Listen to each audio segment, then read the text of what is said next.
No one remembers the exact moment trust begins. It doesn't arrive loudly. It grows quietly through routine, familiarity, and repetition. In this town, his face was everywhere. At community events, at local stores, at school fundraisers, people waved when they saw him. Children smiled. Elders nodded with approval. He wasn't famous. He wasn't powerful. He was simply present, and that presence made him invisible. When the crime was discovered, the town reacted the way small towns always do. With disbelief first, fear second.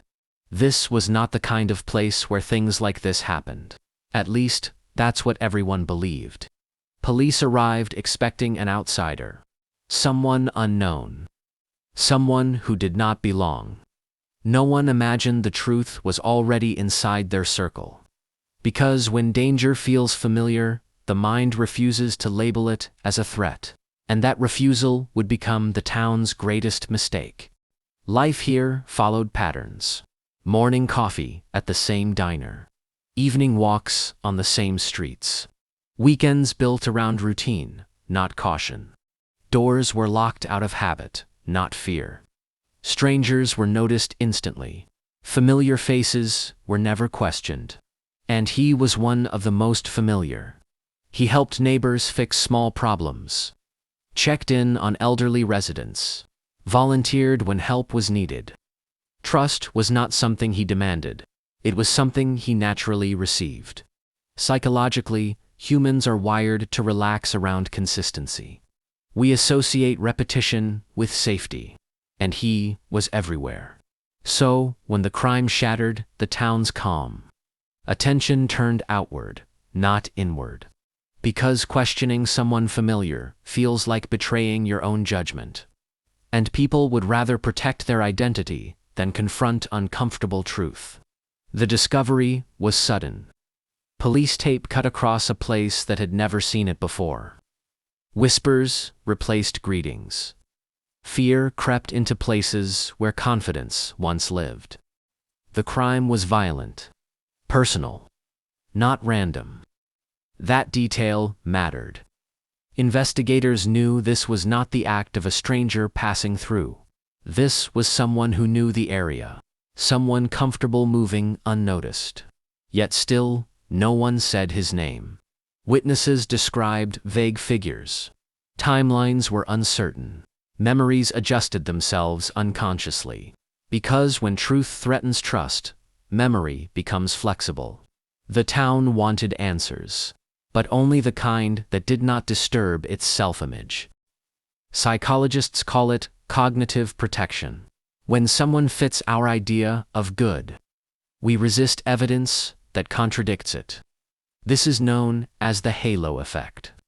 One positive trait overshadows everything else. Kindness becomes innocence. Helpfulness becomes moral proof.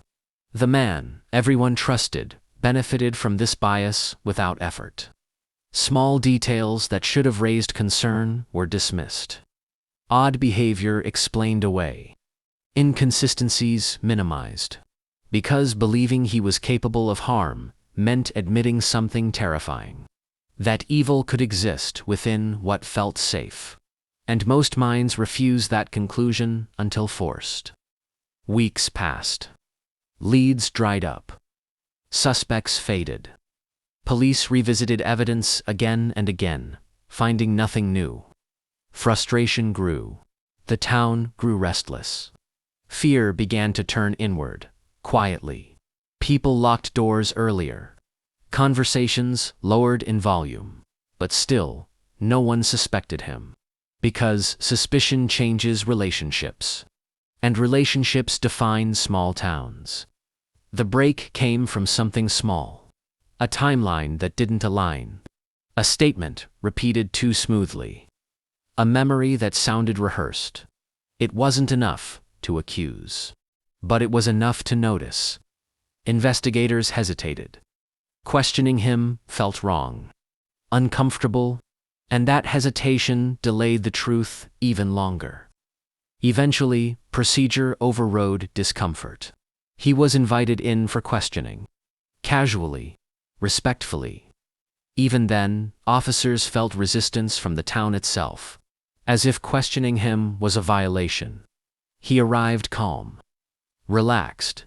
That calmness was not reassurance. It was control. He did not panic. He did not protest. He spoke carefully, precisely. His emotions did not match the situation. Psychologists later noted this as emotional inconsistency, a subtle but critical sign. People who manipulate trust often rehearse normalcy, and he had years of practice. The evidence was not dramatic. No shocking reveal. No cinematic twist. Just facts that aligned too perfectly. And once they did, denial collapsed. The town's silence became heavy. Because the truth was worse than fear. It was betrayal. When he confessed, there were no tears. No anger.